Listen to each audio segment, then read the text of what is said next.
Blood ক্যান্সারে আক্রান্ত স্বামীকে হারানোর পর এবার ছেলে আশরাফুলের জীবন নিয়েও শঙ্কায় নার্গিস বেগম। এবারও কি অর্থের অভাবে ঝরে যাবে আদরের ছেলের প্রাণ? সেই দুশ্চিন্তায় দিনরাত কাটছে দুঃখিনী মায়ের। একটা ওষুধ কিনা এখন টাকা পাইনি, ছেলে আমার আতিষ্ট সারা একটু ঘুমোইনি, এটা কেমন কেনার টাকাও আমার নেই শোনা।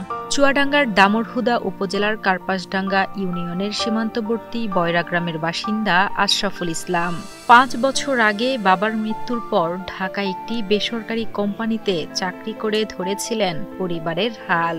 তবে ভাগ্যের নির্মম পরিহাসে হঠাৎ করেই ৬ মাস আগে আশরাফুল অসুস্থ হয়ে পড়লে পুরো পরিবারে নেমে আসে বিষাদের কালো ছায়া।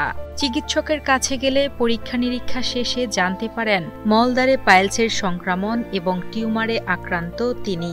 পরবর্তীতে ফের চিকিৎসকের পরামর্শে পরীক্ষা নিরীক্ষা করালে জানতে পারেন ক্যান্সারে আক্রান্ত আশরাফুল।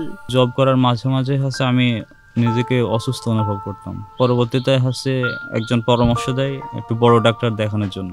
একজন বড় ডাক্তারের কাছে যাই, ফলে স্যার আমাকে দেখার পরে অনেকগুলো পরীক্ষা নিরীক্ষা দেয়। পরীক্ষা নিরীক্ষা দেওয়ার পরে টেস্টগুলো দেখার পরে আমার টিউমার ধরা পড়ে এবং এই টিউমার থেকেই আবার ফের টেস্ট দেয় যে ক্যান্সার হয়েছে কিনা, এবং সেই রিপোর্টে আমার ক্যান্সার পজিটিভ আসে, অর্থাৎ ক্যান্সার হয়েছে। ডাক্তারের নির্দেশনা অনুযায়ী আশরাফুলকে সুস্থ হতে হলে তার চিকিৎসার খরচ বাবদ প্রয়োজন ৬ থেকে ৭ লাখ টাকা। কিন্তু ব্যয়বহুল এই অর্থ জোগাড়ের মতো সামর্থ্য নেই তার। সুস্থ হয়ে বেঁচে থাকার জন্য সরকার সহ সমাজের বিত্তবানদের কাছে আর্থিক সহযোগিতার জন্য আবেদন জানান অসুস্থ আশরাফুল। আমি চিকিৎসককে জিজ্ঞেস করছিলাম, স্যার আমার এই ক্যান্সার যে হয়েছে কেমন কি খরচ আসতে পারে বা কেমনি ভাবে কি করা যায়। তো স্যার পরামর্শ দিয়েছিল যে আপনার যে ক্যান্সার, এখানে প্রায় ৬ থেকে ৭ লক্ষ টাকা লাগতে পারে।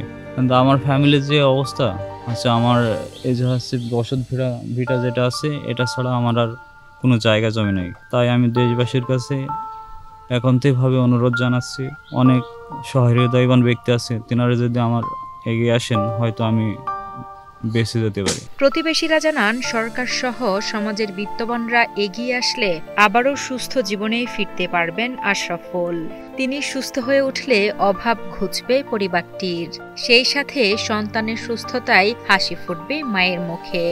উনি এখনো পর্যন্ত একটা কেমো দিতে পারে না, কেমো দেওয়ার টাকা ওনার কাছে নাই। আমরা যদি সবাই মিলে এগিয়ে আসি, আমরা দেশবাসীর কাছে আবেদন করতেছি, আপনারা মানবিক দিক দিয়ে একটু দেখেন, সবাই মিলে একটু সহযোগিতা করেন।